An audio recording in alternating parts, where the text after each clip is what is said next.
You are listening to Let Him Cook.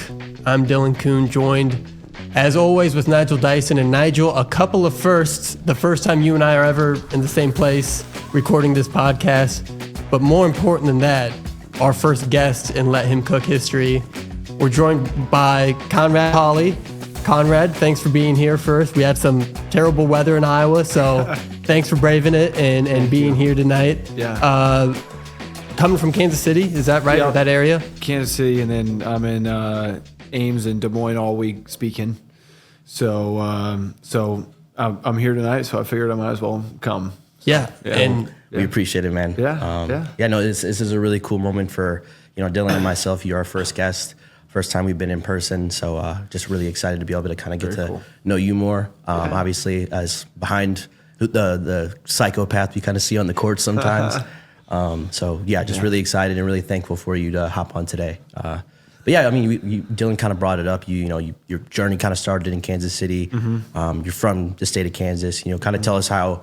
I know you kind of came in from a football background, from a collegiate aspect, but kind of walk me through how your basketball journey started and kind of how that all came to unfold for you. Yeah, so played football and basketball in high school, and then my senior year graduated early. Only played football, and I was a good football player in high school, probably above average in basketball, and I played on a good AAU team growing up, which will matter later, but.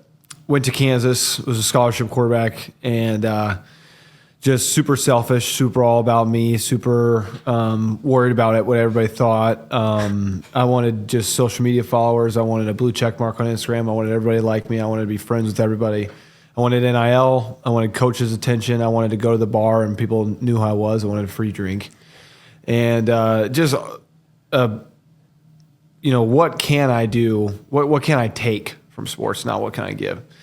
So I did what, if you're a selfish person and you're a coward and you're a victim and you're mentally weak, what do? You quit. So I quit. And I kind of just got, my family was like, you're not staying on the couch. Like, you need to go do something. So I was like, okay. So I moved from Kansas City to Fort Collins, Colorado in January of 2022, the year after I quit football. And I worked 3 jobs. I worked as a pool boy where I would clean the hot tub stuff, and I did that so I could work out at the gym for free. Didn't have to pay a membership. And then I worked at a restaurant, tip money, and I could eat for free. And then I worked at a clothing store that would be like my biweekly money so I could pay my rent. And I did that for 6 months, and I decided, okay, if it scares me, if I need to become vulnerable, if I need to apologize, if I need to look in the mirror, if I need to kind of just grow up a little bit and chase being mentally tough, chase being a good teammate, chase being selfless, chase being a giver, and chase my own stuff. Like, why did I want those things at KU? Because I was insecure, and I let insecurity run my life. And, I was like, if it makes me feel uncomfortable, I'm going to do it. And I did that for about 6 months, and I realized, okay, if I ever get the chance to be on a team again, I'm going to crush it. Like, I'm going to be a great teammate. And I'm going to be super selfless. And I miss being on a team. I wasn't at school, so I didn't have a team, didn't play sports.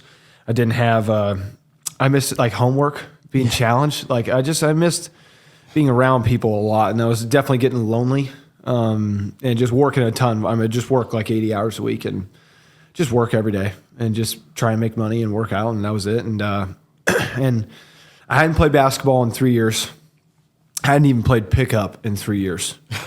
And I would shoot around on my own, and I'd go to the gym, and I'd be like, dude, I can play in the NBA. Yeah, right. It ain't that hard. I make 3-pointers. I'm getting close to dunking. Yeah. This isn't that bad. So I called my dad one day in May of 2022, and I said, Dad, I want to play college basketball. And he was like, okay, cool. Let's look into doing that. He's like, okay, so where do you want to play? It's like, I want to play for the best.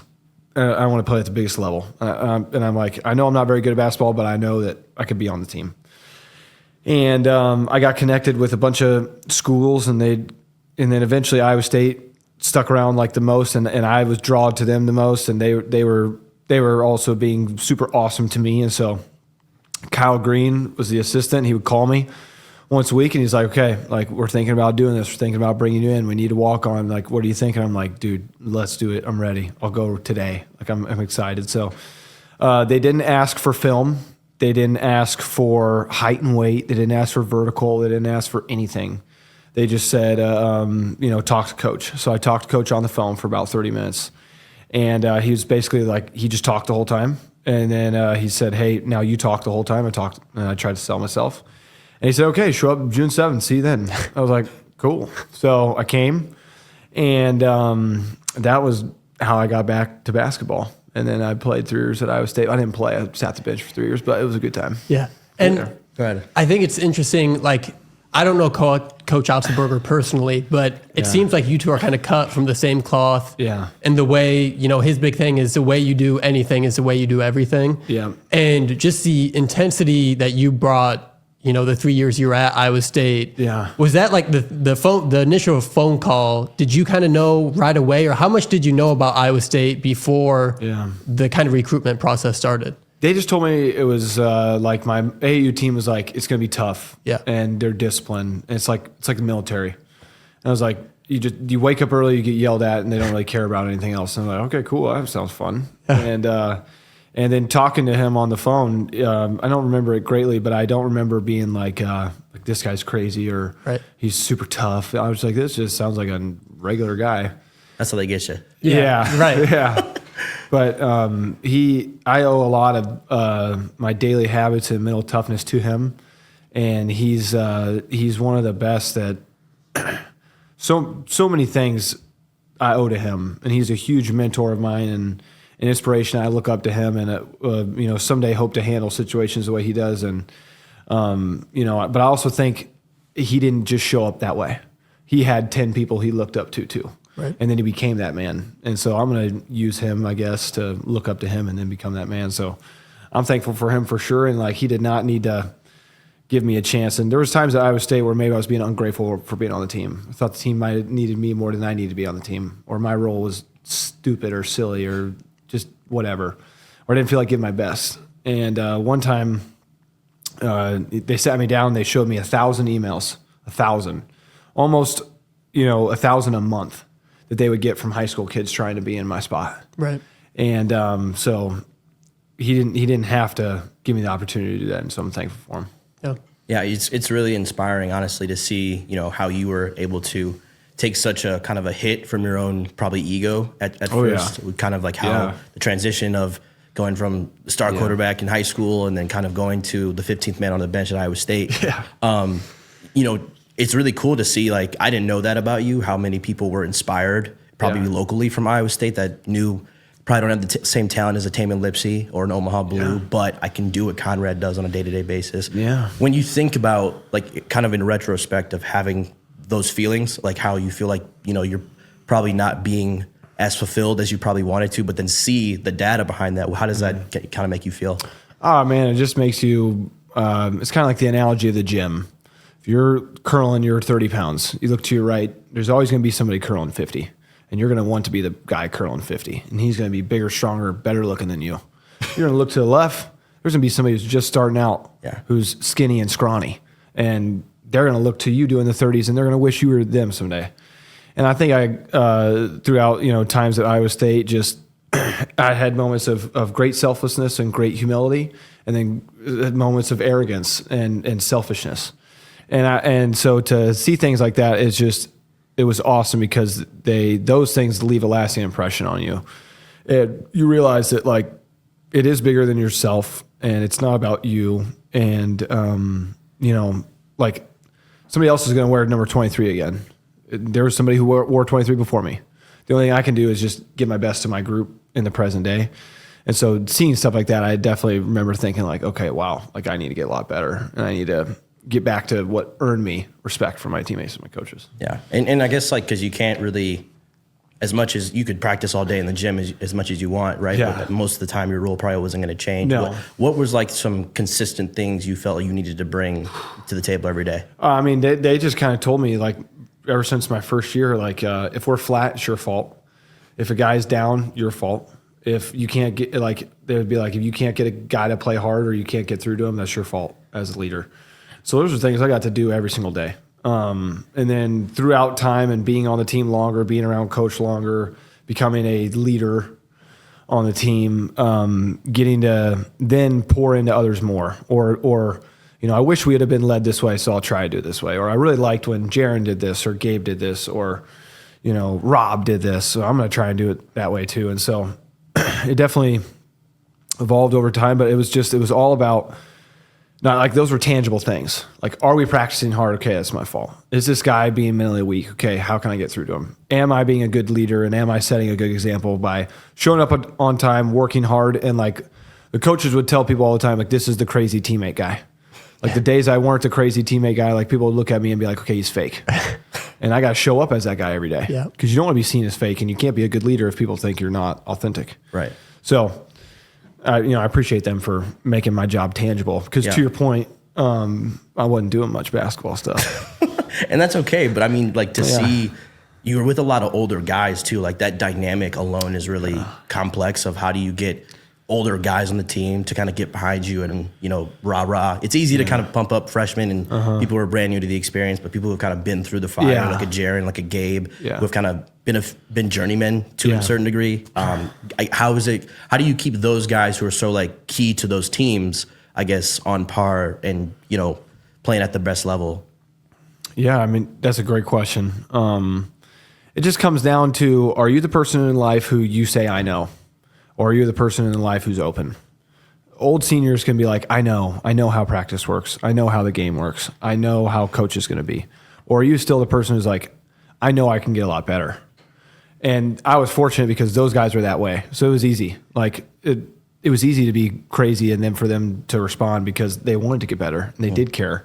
And they were great fits for the program. And they laid huge building blocks that like this year's team and other teams on will use. And also, but a big thing that I would try to do personally is just love them. Like I needed to love them. These dudes are big dudes, strong dudes, filled with tattoos, intimidating guys. And I needed to go sit in their apartment and just let them cry and be like, okay, what's on your heart? And I'm really dealing with this. I'm struggling with this. This happened. I got to be there and listen to them. So, by loving them, by caring about them, and then by them themselves being awesome people, there was not a this is a young guy leading, this is an old guy leading. It was just this is our team. Yeah. And those guys were special. They're those would be my friends for forever. That's awesome. And it's really cool. So some of those guys from your first year and just your first year at Iowa State too. Yeah. Was there a moment, you're coming from a football background, you said yourself you're probably a better football player than you were a basketball player. Yep. Did you have a practice or kind of like a welcome to college basketball of like, I don't know if I'm cut out for this. Like maybe I got into something I don't need to be.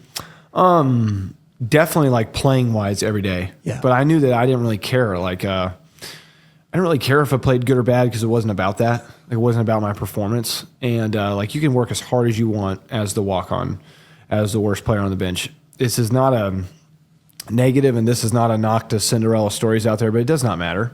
It doesn't matter. You are not the same size, speed, and player as the dude who's been recruited to replace you. This is not football, where 3 guys can get hurt and now you're on special teams, and then 2 guys get hurt and now you're starting linebacker. That's not how it works. Like Taman Lipsey's just going to be Taman Lipsey.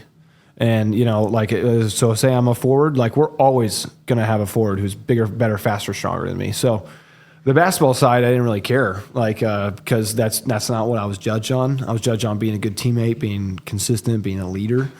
And so, but it's back to your welcome to basketball moment. Like my first day, I'll never forget this. We didn't have that many guys healthy.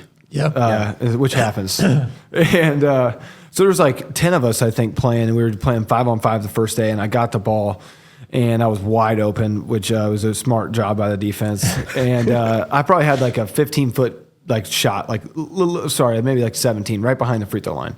And I'm like, man, shit, I'm gonna make this bitch, Just so I apologize for cussing, but I shoot it, I airball, I didn't even hit the net. Like it was like 10 feet short.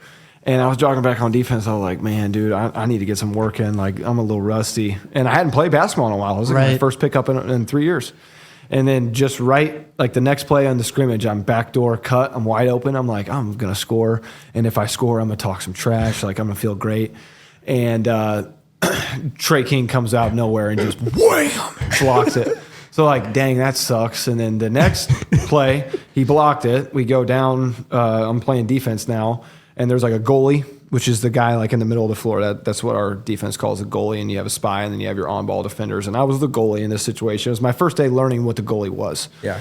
And so I'm the goalie. I'm late rotating, of course. Well, if you're late rotating and you're me, it sucks. If you're late rotating and you're Hassan Ward, you can probably block the shot. Right. Yeah. So I was late rotating, which sucked. And then I look at Trey King, and his nuts were on my forehead, and I got dunked on. And, Double homicide. But it gets worse. I mean, we go down the next play, and so now we're on defense again, and I'm like, now I'm tired, and my ankles hurt, my knees hurt, Your feelings hurt. my feelings are hurt, like my body hurts. Like these guys play so hard, so fast, so physical. They can cut, jump, and like I didn't realize like getting hit by a screen just hurt. Like they are it's like a brick wall. And it hurt way more than any football hit by far. Yeah. Like these dudes were just so dense. They didn't have any body fat. And so next play I get like my ankles broken and scored on again, and then I got subbed out. And I don't think I like played 5-on-5 for like 3 weeks.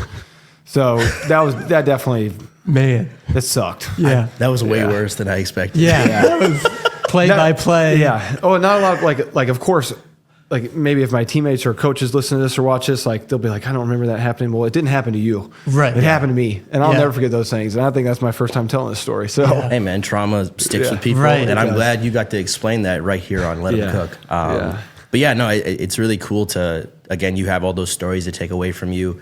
I know, with your team, you guys made quite the few runs in the tournament too. Yeah. From your perspective, again, like you said, there's some things that coaches don't see that you see. Yeah. I guess what was kind of that run like from like the hard summer days where you guys are running at 5 a.m. to come the big stage in March? What was that like for you? The hard workouts allow you to be successful in March. So my most successful year was our most successful September, was the most successful hard run. So the hard workouts, my first year we were okay at them, and we were okay in the tournament. My second year we were pretty good at the hard workouts, and we were good in the tournament. And then my third year we were just average, or maybe not average, but we felt like maybe we should have done better as a group. I felt that way personally in my own effort and my own how good I did. Yeah. But even for our guys who are going to play in March, I think we were just a little let down. Like, man, we probably should have done better than we did. And I think our coaches felt that way, and that's exactly what happened in the tournament. And so, doing those hard things and buying into the culture and doing what Coach asked is the whole reason for success at Iowa State. And in my first year, we just had an older team, which helped. But we did we just didn't have the star power that maybe the other teams we had were playing. That's not a knock on the guys we had, but like we shouldn't have NBA players. Yeah. Which they help for sure. Yeah.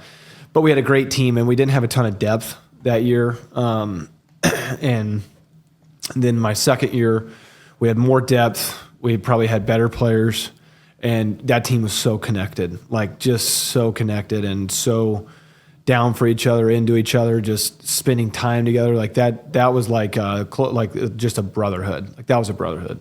And then my third year, I think the expectations got to us, and I think just, every game we played, we felt like we should win. So when you lose, it hurts 10 times more. Versus my second year, kind of feeling like you're sneaking up on people, like, okay, maybe we're good. Like we knew we were good. Like our first, like Maui, we knew we were a good team. And so that was hard for us. And then especially just when you throw more good players into the mix, if you're not as bought in or as connected, it's harder when the tough things happen because the good players are going to focus on maybe their own stuff. And so that was just a journey for sure. But it was a good lessons all around. Yeah. Yeah. And you bring up Maui, and that's like honestly one of probably our favorite losses that we talked about on this platform. Yeah. I really thought, especially going into half, that we're going to shock the world. Yeah. Walk me through the locker room of that, but because I almost feel like I'm anticipating where your minds were at after that game. Like it was probably more of a confidence booster than most losses would be. Yeah. But kind of walk me through kind of the emotions of that game and overall just the experience in Maui. How was that for you? Maui's awesome. Yeah. Maui's like if you ever get the chance to go. And I am not saying that naive. Like I'm grateful it was free for me.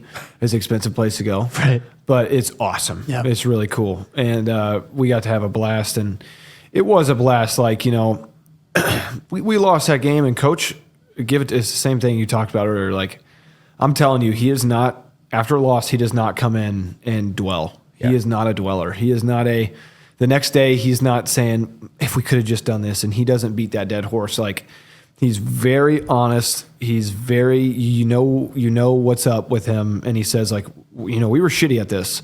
We need to get better at this, move on.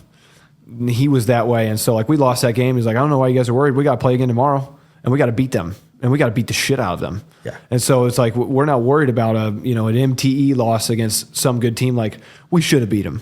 And we're probably the better team on that day and that time, which is fine. But it's a lot of people, I think that our locker room is doom and gloom, and it's more upbeat, honestly, after, especially that year, it was more upbeat after losses than wins. Because after wins, we'd be like, we didn't play very good and we won. And we would be frustrated by not playing well. But he was great. And only a few times in my career did he come in and it was like, we'd lost today. And it was a chewing and hard. And he was upset. But I feel like that's just such a testament to his character. Because after every loss, you could do that. And then rightfully so. You're the coach. You're allowed to do that stuff. But he handled it so well all the time. So I think like the interesting thing about Coach Otzelberger is you hear about, you see it too, how intense his teams are, how intense he is, like how physical the defense is. Yep. But like I'm at press conferences, he's laid back. Yeah. He's not one that really, drills a certain thing. Like you said, he doesn't dwell on losses. What kind of is that like line that he walks of, he wants his guys to have that physicality and toughness, but he doesn't really seem like a true drill sergeant where he's like in your face screaming at you kind of a guy. I think that just watching him grow and mature as a coach, like no coach is the same. Yeah. Coaches change all the time. The coaches change when you win. They change when you lose. They change when you have high expectations. They change when you have no expectations, and they change year to year. And, he was definitely more hands-on and more drill sergeant my first year than he was my third year. And I think he's learning that he hired a great staff, and that staff has been there for a long time, like longer than most basketball staffs do. Like he's going on maybe year 3 or 4 of the same exact core staff, which is so impressive and unheard of. And again, that's a testament to him. People want to work for him. He's a good boss. And but also, like his first year, he'd be way more hands-on, way more drill sergeant. And they learned, man, I hired these guys. Like, what brains do I have? How can I use them? How can I let them be good? And he did. And that allows for him to worry about other stuff. So instead of having to worry about X's and O's and this and that, he can worry about team chemistry, mental toughness, and like recruiting. Right. Or, so I think he's just become a better boss. Like as a boss, you need to learn how to empower those beneath you. I mean, there's so many people that make that business run that get paid $0. Right. And I think he's just getting better and learning and growing. And the other thing I want to ask you about, NIL has just completely changed college athletics. Yeah. Iowa State just played in the Players Era tournament where they're handing out NIL money as prize money. Like if you do well, you get extra NIL money for your team. Yeah. How much did you see that? You were recruited to Kansas when like NIL had already started, but like it was the first year. Even since then, things have grown exponentially. Oh, yeah. Like guys are getting paid way more now than they even were then. How big of a role does that play in like the day-to-day, or like do players talk about that? Like, do you guys know how much guys are getting paid? Like, how does that all work? I mean, that's a really good question. Like we're talking about, and I am that age too, but 18 to 23-year-old kids making X amount of dollars, you're probably going to tell your friend how much you're making. Right. And your friend's probably not going to be the most secretive person. He might tell, hey, did you hear X, Y, and Z is making X, Y, and Z? And so, everybody knows. Yeah. Everybody knows. It was probably the same thing in a corporate world. Like you look up your job on ChatGPT. How much does a property manager make? Oh, a property manager makes $55,000. I'm a property manager. Right.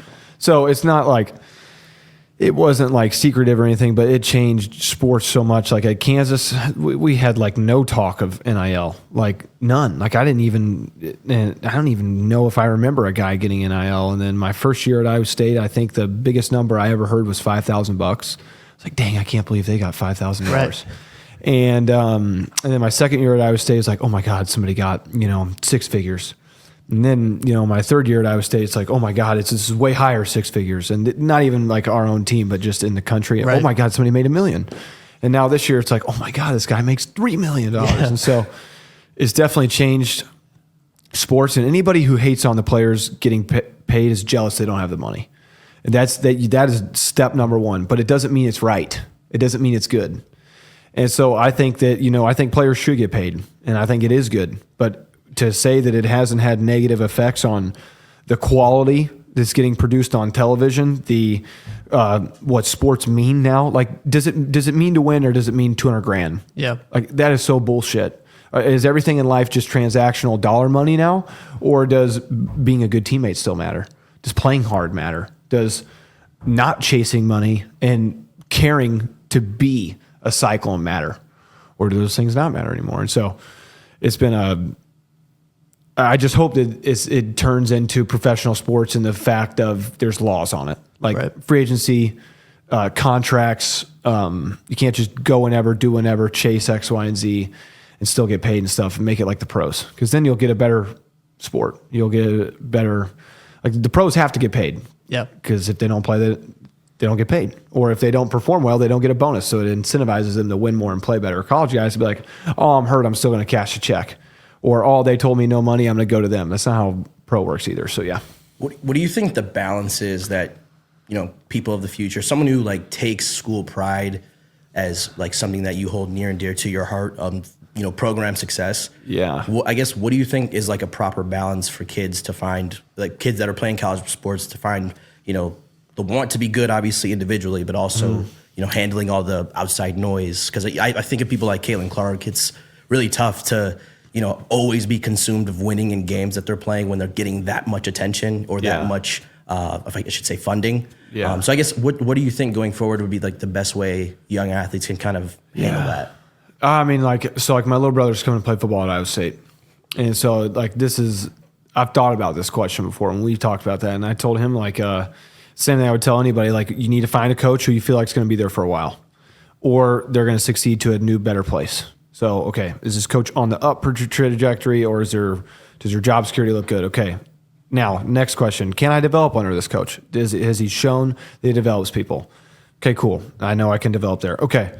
Do I want to go to school here? Do I care about this place? Like, did I like my visit and feel like home? Okay, if you did. Number 4, how much am I going to get paid? And what's fair? Okay, so, like my brother, let's say he's a freshman football player. They got to pay 105 guys. And this is just a hypothetical example. Let's say he's a redshirt freshman football player. Well, he's probably not entitled to $100,000. So it's probably not fair. Versus a place like Alabama could be like, we pay all freshmen $100,000 or whatever. And so, how much are you going to get paid, and then how are you going to use it well? And are you going to get consumed by it? But make no mistake, like you should fight for what's fair and what you're worth, and judge yourself against other people in your position to see how much money you should get made. But the first thing you got to realize is like one mistake I made is like I went to a 0-9 Kansas football team purely because I wanted to be a Power 5 quarterback so bad. That's all I wanted. And, the quarterback coach who recruited me, who I never met in person,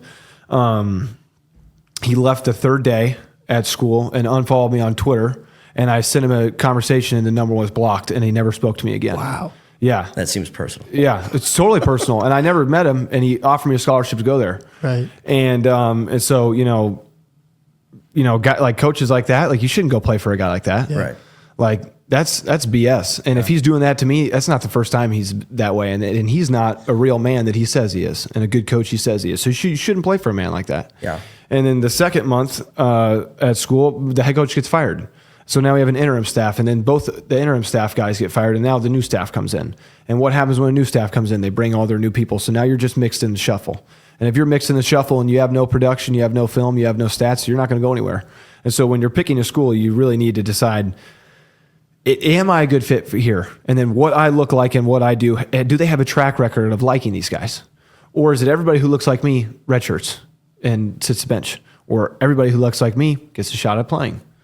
So that's the advice I would give. Yeah. Yep. No, that's really something that I feel like people need to definitely think back on more, as opposed to just chasing the dollars. I think a lot of the AAU scene has to probably do with that too, at least with basketball. I know for football it's probably different. Yep. But I know you played with Moken Elite, correct? Yeah. I guess it's just, which kind of your mindset on that, in a sense of like, do you think that is having to do with a lot of the kind of ins and outs of the problems we're seeing now? Like there's too much kind of cross-contamination?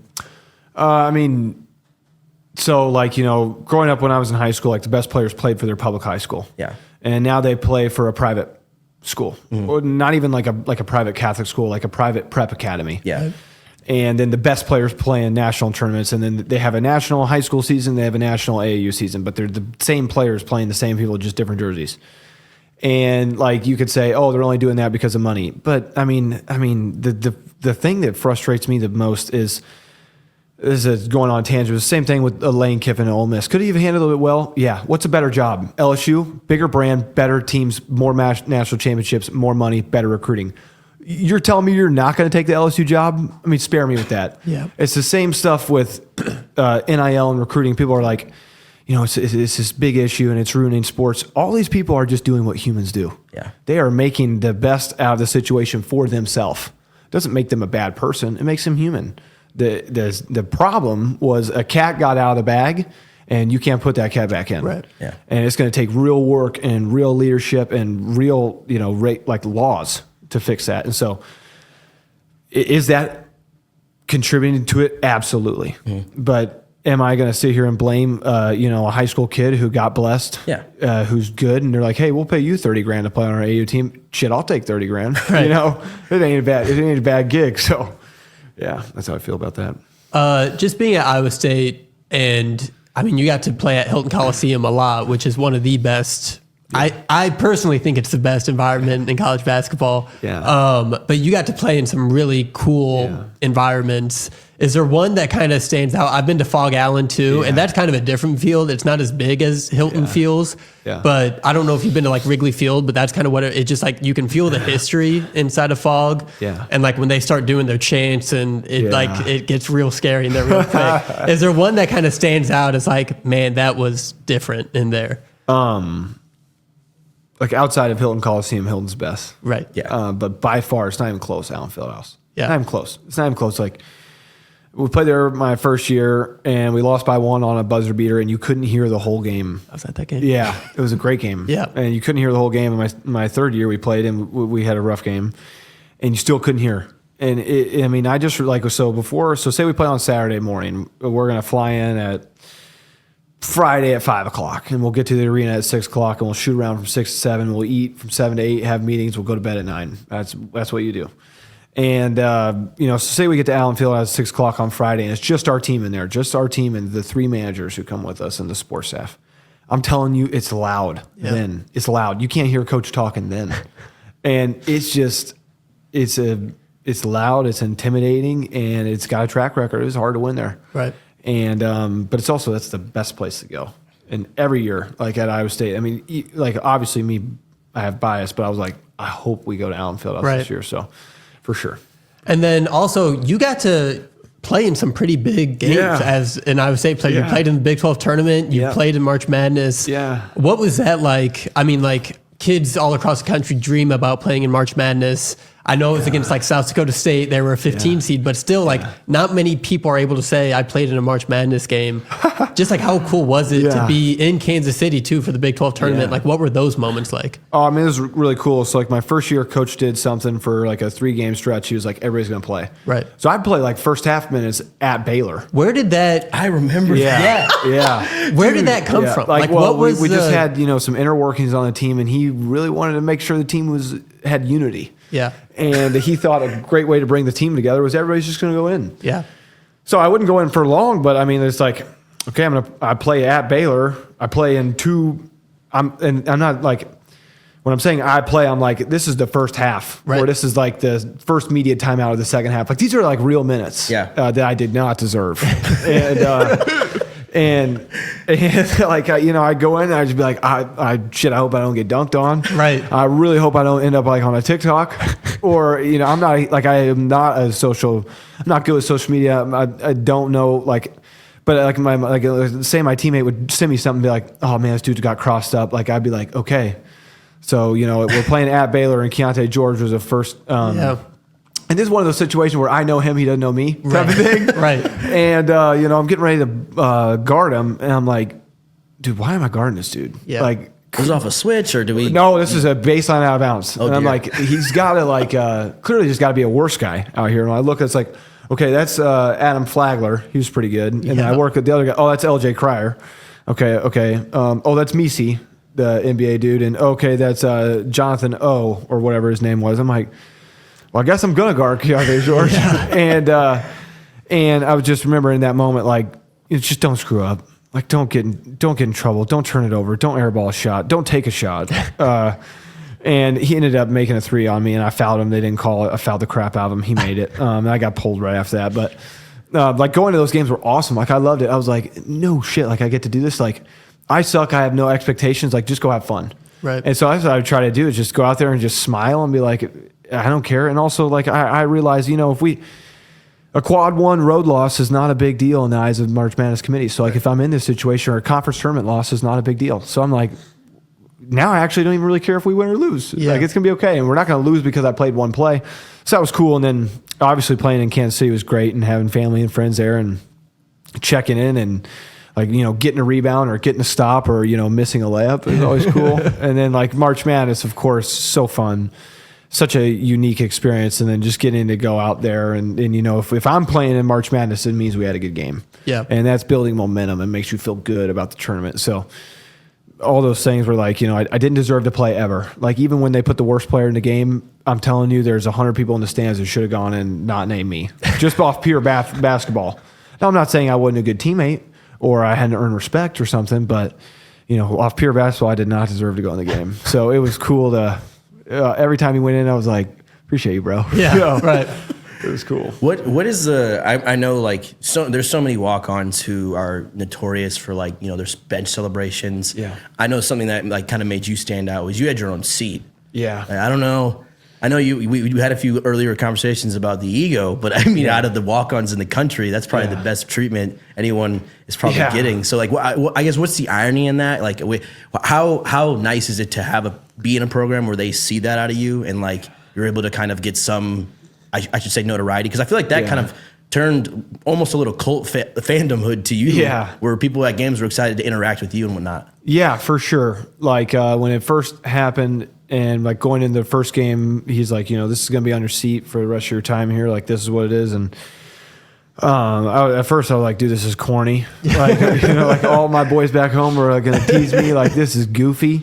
It eventually just grew to like it, grew to appreciate it, grew to be superstitious. Like, there'd be some games that student managers are busy and they got stuff going on. They might forget to put it on the seat, and we lose that game. And so I'm pissed. If I show up and it's not there to start the game, I'm like, you need to put that thing on there. We might lose. Yeah. So it became like a fun, superstitious thing. And then, I mean, definitely like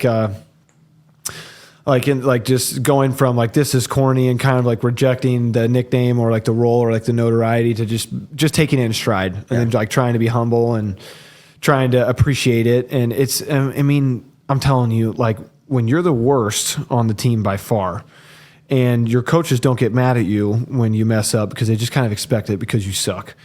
And then, so all these things are going on in your life, and then people come up to you and tell you how great you are and how much they like you because you're a good person. It's like, number one, if your first reaction is like, stop telling me this, it's not true.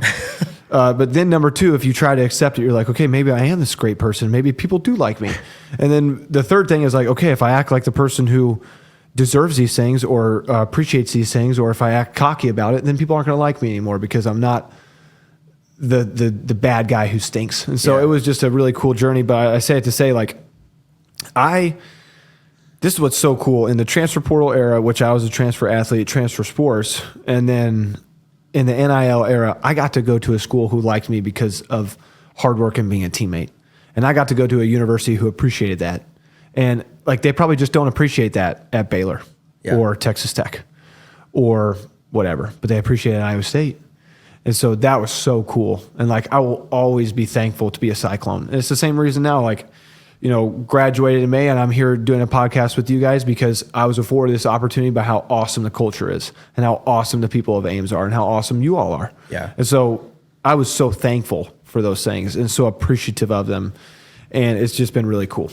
When you talk about transferring sports, I want to know, like, logistically how hard that is, because I didn't know you took this big detour time off in between sports. Yeah. So that's probably going to take a big hit on your conditioning. And then I also am aware from playing with people who played football to transferring over to basketball, like that high school type of transformation is always that conditioning is always a little rough for the football team. What does that look like for you when you that was your everyday? You take some time off, and now it's TJ Otzelberger, like basketball. Like how crazy is that on your end physically? It was so hard.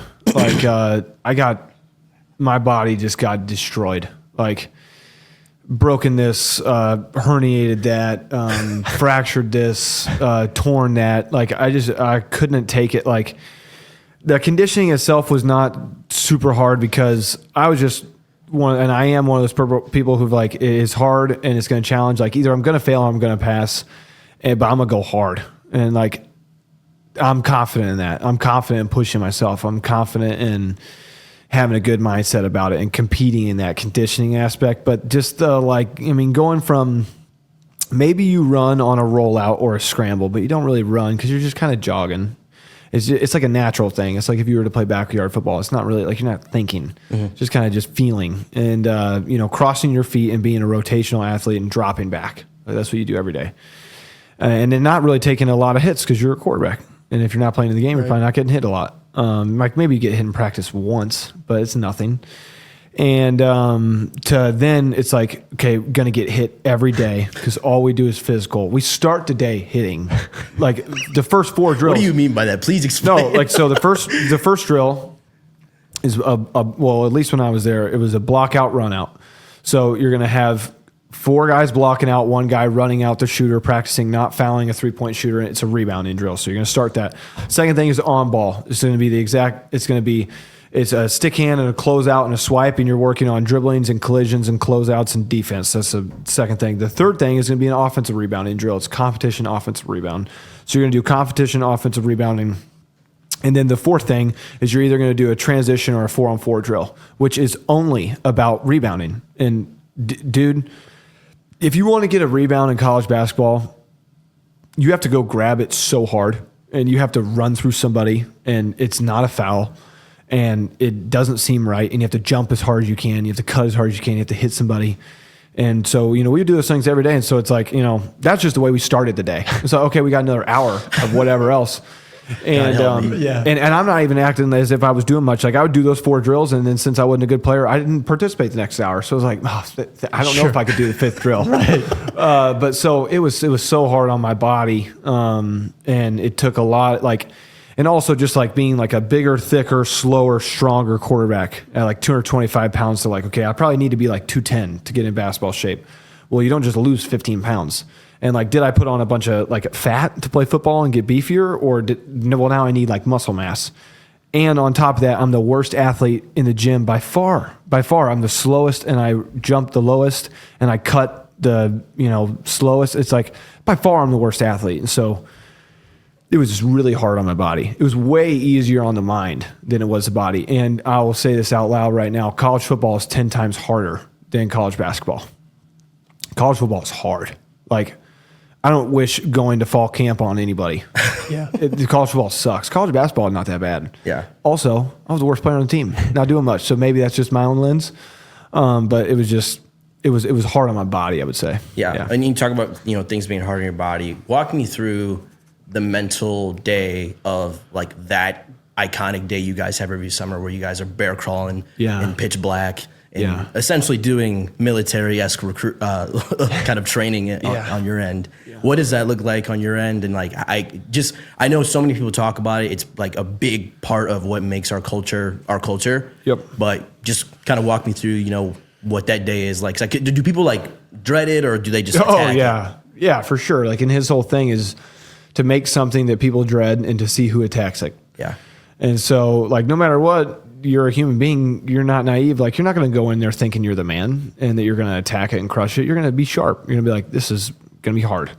And that makes you sharp. And so, it's a difficult workout. And, we do it, every Friday in September. So 4 of them. Majority of the time you do 5 total season. And coach makes it hard, and it's like, you start at 6 a.m., you're done at 7, and you don't realize it's like an hour with breaks in there, but it feels like forever. and it feels a lot harder. And the thing that makes it hard is it's not about completion. It's about how you completed it. So like, okay, you got to complete it, meaning you didn't quit. Well, now you have to hit all the times. Okay, now if you hit all the times, did you do every rep perfectly? So did your bear crawl look like this, or did it look like shit? Was your lateral bear crawl good, or was it bad? Did you touch the line on this? And they would take it a step further of like, okay, you touch the line, that's a fail. You have to go 2 feet past the line. But they wouldn't tell you those things. And so, you go through the first one and, there'd be 2 guys make it, 5 guys make it, 3 guys make it. And they're like, they did it perfect. Well, it doesn't mean the next week for those guys it's going to be easy. You still have to do it perfect again. Yeah. But in perfect, like you have to get it's like probably 30 total reps perfect. And a rep would be like running down the soccer field, doing a workout, and then that'd be like 1 rep. Say you do that 30-ish times, maybe a little bit more. Yeah. And you got to meet time hacks and you have to do it perfect, but they don't tell you what perfect is until after the first one. Yeah. And so like my first year, there was 5 of us who made it the first time. And then normally if you make it the first time, you make it all the times. And then normally by the last time, majority of people will make it because you get used to it. Your body gets used to it. You get into shape and you become a unit. You learn how to not just be me who gets it done, but our team gets it done. You learn how to depend on each other. And then my second year, I want to say there was 3 or 4 of us who made it the first time. And then of course you probably make it, the next few times. And then everybody else comes along. And then my third year, I failed it the first 2 or 3 times, I think. But I think it was 3 times. And they'd be like, your bear crawls weren't good enough. You didn't finish the line here, or you didn't make this time here. And so those were hard, and so they would kind of, some guys you can just tell this guy's not going to make it. He's not in good enough shape yet. He'll get in good enough shape and coach will work with him. And sometimes coach will be like, okay, can you handle stress? Like you think you did it perfect, but we're going to say that you failed. Let's see how you react to that. And like when I failed, I reacted to it very poorly. Took it super personal, super frustrated, thought I was getting screwed, thought I was total BS. And in that moment, he was just trying to teach me a lesson of like, there's going to be times in life where you feel like you did perfect, but it's not going to be good enough and you're going to fail. How do you handle that? And I'm so appreciative of him for doing that to me. And he would do that normally he would do that to a senior leader or an older guy or somebody who's been around a long time. But yeah, they're hard workouts for sure. Yeah. It's Jedi mind work. Yeah. The stuff I even see on Twitter, it just looks insane. The stuff you guys do is nuts. Is there a guy, like in your 3 years, that was just like, not even in those drills and practices, but someone that you were just like the work ethic or what they brought every day, you really took away as like, man, that guy, even when like the cameras aren't there, the lights aren't on, this guy is still going 100% behind closed doors. Dude, there's so many names that come to mind because the bare minimum in that program is so much more than every other program. Right. Like the stuff that coach thinks you're lazy, if you do those things, is not even close to what other guys in other programs do. And so I just remember Gabe Kalsher was such a hard worker. Like he was such a hard worker. And this was before NIL, and this was really even before like social media obviously was big then, but it's like it doubles all the time. Right. This was like, just before, guys having so many followers and NIL, and he works so hard. He's the hardest worker I've ever been around for sure. It's not even debatable. And then the other name I'd love to add is Cade Kellerman. He works so hard. And there would be times, and I've told him this, but like, I'd be looking at him, I'd be like, dude, you're a walk-on, bro. What are you doing? Like, it's never going to work out. Like I was being pessimistic. I was hating. And, which, he definitely, he proved me wrong. Like, he's obviously on scholarship and he's a huge part of the team and he's an awesome dude. And he's gotten to play in so many big games and big situations in real minutes and in NCAA tournaments and Big 12 games. Like he's playing 15 minutes a game. So he worked so hard. And so those 2 guys by far, they're in a league of their own. And I would also say Milan. Milan works really hard too, but those guys were hard workers. Yeah. And when you talked about like your athleticism, and I saw Milan His athleticism was on display fully last week with the dunk he had, his first collegiate dunk. Yep. Who's beating each other in a vert test right now? Oh, Milan by far. I don't even think I jumped 10 inches right now. Oh, there we go. That was really cool to see. Yeah. Who's the funniest teammate you were with in your 3 years? Oh man, we had so many funny guys. That's awesome. There's so many. I'm leaving out 10 guys at least, but I'll narrow it down to 2 guys. D-Watt and Fish are some of the Demarion Watson and Caden Fish are some of the funniest people you'll ever meet. They are so smart, which makes them have great humor, but they're hilarious. Yeah. Hilarious. I miss them. Those are dark horses. I didn't expect you to say that. Oh, yeah. They're hilarious. Like, just every time you're with them, you just laugh. And they're awesome guys. And I miss all of my teammates so much. And you never get that again. Like, when you graduate, it's just done. It's just not the same. And you don't see them every day. And even, like, when I was coming back to the team and guys would graduate, like, you just never saw them again. Yeah. And so, I mean, those are 2 guys for sure that are hilarious. But, I mean, Jackson Pavlesky was so funny. Milan's hilarious. Nate, in his own way, can be funny. Payman's a dark horse funny guy. Just because he's so quiet when he says something, it hits. And then, man, I'm trying to think. Kurt's a funny guy. Keyshawn was funny. Oh, Deshaun Jackson is hilarious. So a lot of the guys are so funny. Yeah. We never had I never had a bad teammate at Iowa State. And, there's probably 120 guys on a football team. I probably had, 50 bad teammates at Kansas, maybe more. Yeah. Not one bad teammate in 3 years at Iowa State. So. Yeah. And awesome. I think, like, people, Cyclone fans fully trust Coach Otzelberger at this point. He might get a recruit.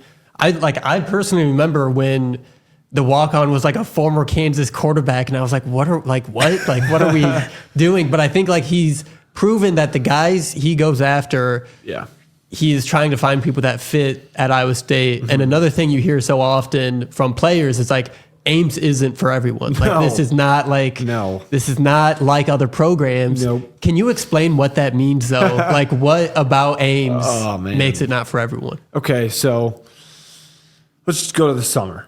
So in the summer, nobody's here. It's kind of hot, but it's good. But in the summer, we're going to play 5-on-5, 4 days a week. And then on your off day, you're going to do something that maybe you might not want to do for team building. Other programs, like Penny Hardaway, talked about Memphis. We didn't put it in our offense until November. Those guys weren't doing a thing in the summer. Yeah. Playing wise, obviously they're working out or they have their 10 o'clock time or whatever. We're doing stuff the whole day, every day. So that's number one. The summer's hard. Then we go to conditioning. We do conditioning stuff that other people don't do. It's hard. And other people condition, and basketball teams do hard things, but they don't do hard things perfect the way coach says. It'll be like, oh, you completed that. It's a pass. This is a perfect completion. Plus, he is messing with your brain. Right. So it's like 100 times as hard. So that's different. And then, you get 2 weeks in August, 2 weeks in May, 2 days for Christmas. Other than that, you are at school. And in the season, there's no such thing as a weekend, but it's Monday through Friday, 6 a.m. to 5:30 every day. And then, if you're playing on the weekend, it doesn't matter. Like, there's no weekend. And it is unlike, it's what makes Iowa State so good. So it makes the culture good. So it makes the guys tough. Like, I don't know what Houston does, but Houston probably does the same stuff. I don't want to find out. Yeah, which is why they can be tough and have their brand, and that's what coach does, and that's what makes it different. It's not like other programs, and the amount of team meetings, like, meet together every day, like football, you meet once a week. Sure, meet together every day. Basketball, you got an individual meeting with coach all the time. You got meetings after practice. That's what makes it different. Well, and again, you bring up, like, the transition of how it feels now that the playing career is over. Yeah. You've had a pretty unique transition. Every transition in your story, man, is, like, really unique and, not strange, but it's just different from most athletes and what they're doing. Yeah. And you kind of seem to handle each transition with grace, obviously, but, in in another transitional period in your time now. You're now motivationally speaking at local high schools in Iowa, and talking to classes at Iowa State. Yep. What kind of made that feel like that was your calling card, your next step, and I guess what have you gotten out of that? At least so far.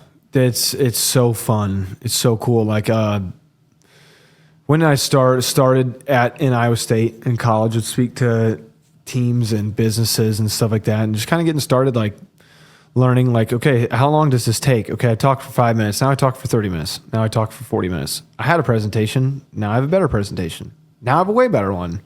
Do I want to add this? Just learning those things throughout time. And then why did I want to speak? Is it because I'm passionate about it? It's like my thing. I think we all have something in life, and I don't know if I believe that until I found speaking, but I've never really been good at anything. Just pick it up and be good at it. A lot of stuff I worked hard to be okay at, with sports or as a student or like as a person or a work ethic or a mindset. Took hard work to be just okay in the grand scheme of things. But like speaking, I'm confident in it. And like I gave my first speech, I'm like in a humble way, I'm good at this. And like, this is my thing. Like, this is natural. Mm-hmm. And so, just try to do it as much as I can. And what does it give me? Like, so I've probably given 50 speeches now to, Fortune 500 companies, Power 4 football teams, communities, annual associations, events, singular businesses, cities, first responders, and a JV girls golf team or something. Okay, and I've got to learn so many things throughout speaking, and just not only in myself of how to get better and be more impactful and be better, and learning from other people, but I gave a speech to the community of Jessup, Iowa, and I gave it in their auditorium. I don't know how many people were there. I would say a couple hundred, and there's fourth grade to 80 years old. And I gave the speech, and afterwards is the most influential part of the speech always is Q&A. And sometimes it stinks because only one person will ask a question, or everybody's nervous they don't want to, or everybody just wants to get out of here. But the groups that it takes an hour to have a Q&A is like so impactful. And there was this girl, and she was probably 17, and when you like, so like I have a fiance. And she has daughters, and and I have a sister who's 17. So I understand like what's like cool in the girl world, and like how you wear your hair and the clothes you wear, and like what like the cool thing is for girls and how you look and dress and act. And it was apparent to me that this girl wasn't afforded those same luxuries to be able to live that life and do those things. And she came up to me and was shaking, and I just looked at her and I said, "Hey, are you nervous?" She's like, "Yeah, I'm nervous." And so I wear black now. I used to wear white. I lift up my shirt. I'm covered in sweat. That's why I wear black. And I said, "Look, I'm nervous too. And nobody sweats more than me. Like, ask me your question." And she said, "How do you deal with anxiety?" And if I had 1,000 times to give her a good answer, I wouldn't have been able to do it. But I was able to give her an answer. And in that moment, she probably thought that I gave her some steps, some process, something to get better with anxiety. She didn't know that she changed my life. Like, her courage to come up and ask me that in that moment, man, that is badass. Like, she's a courageous woman. Right. Like, that is so cool. And so you asked me like what speaking gives me, like that was great. And the next story I'd like to share is there was a guy who messaged me on Twitter, and he messaged me when I was at Iowa State. And he found me like through speaking stuff, not even necessarily sports. And he just is like, dude, I'm depressed, and my wife left me, and I feel myself becoming overweight, and I'm having a hard time in life right now. Like, how do I get away from this? And I am not like the best at social media, and I don't see stuff right away. And I don't know, like, I'm the worst at social media of all my friends and all that stuff. Like, it's not my thing. And so I was thankful that, probably thinking about, okay, who's messaging me on speaking? Okay, unread. Okay, this guy texted me. Let's read it. And he's telling me all these things, and I gave him a simple thing. I didn't hear back from him for probably half a year, and he texted me back the other day, and he's like, "Hey, I just want to let you know I'm down 20 pounds. I've moved on from my divorce, and I'm the most purposeful I've ever been, and I don't want to kill myself anymore." And that is what I get from speaking. And like, I mean, I'm confident in it. I'm getting better at it. It's something I feel like I'm good at. And that's the effect that I can do to people. Like, man, it's pretty cool. Yeah. It's really cool. So it's funny you said it, because I think like the biggest thing, and again, I'm speaking from an outside perspective, but I feel like probably the thing you guys miss so much is the connection of camaraderie, brotherhood, being able to get behind a leader like TJ and attack a common goal every day. So it's really cool that you were able to ironically still find ways to connect with people and still continue that into your professional career, which this can open so many doors for you. So it's really cool to see that. It doesn't go unnoticed. I've seen it, and it's made me smile. So we appreciate you. Appreciate that. It's just really cool to see what you've been able to turn every part of your career into, and what you are today now talking to us. Yeah. Well, thank you. And before we get out of here, where can people contact you? Where can they find you to, schedule you or, bring you in to talk?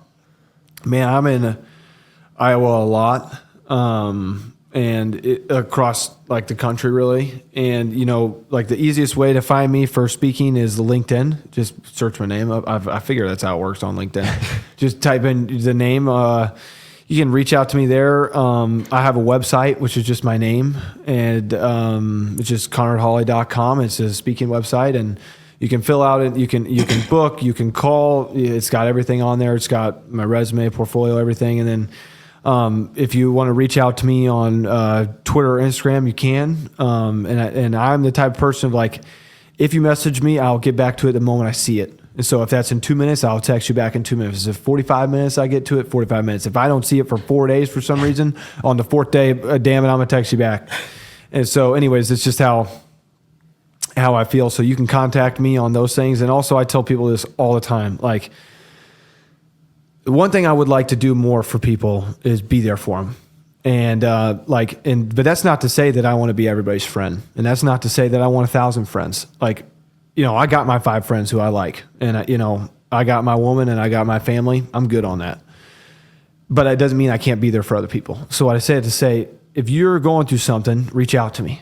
I will be there. And, like, the reason why I would like to do that is because, I don't always want to talk to my family about something. I don't always want to talk to my dad about something. I don't always want to talk to a friend about something. Sometimes I just like to talk to somebody who doesn't have any skin in my game. Yeah. And what I can tell to people is like, I am a third party, don't give a shit about you listener. So just let me know. Right. And I'll be there for you, and I'll shoot you some advice, and I'll have your back. And so, reach out to me on those things, and I would love to do that for people. And the last thing I would like to add just personally is, every person in this room has been through every hard day so far. Every single one. Like, there's been 10,000 moments in your life where, like, couldn't pay that bill, I'm late for this, coach is mad at me, failed this exam, girlfriend doesn't like me, I'm dehydrated, whatever the case may be, right? No way I can get through this. I'm going to be weak in this moment. And that's okay. That's what makes you human. But realize that you've done that 10,000 times. Like, bring it on. Get some. Like, life is hard and good. And let's go. And you've made it through every hard moment so far. So don't be a victim. When tough things come to you, be like, bring it on. And if you need to go get help from somebody and you need to reach out to somebody, do it. Do it. They're going to help you get better, learn, and grow. And I want to be that for others. So you can reach out to me on those things. And just thank you for bringing me in today. It was awesome. It was fun. I got to talk about stuff I haven't talked about. So really cool. Thank you. Yeah, man. And I kind of want to run through that brick wall. I know. There. I'm with you. Well, Conrad, hopefully we see you one day on a TED Talk, giving talks to the best of the best. Yeah. Because I feel like you really have a future in this, and we can see it right now.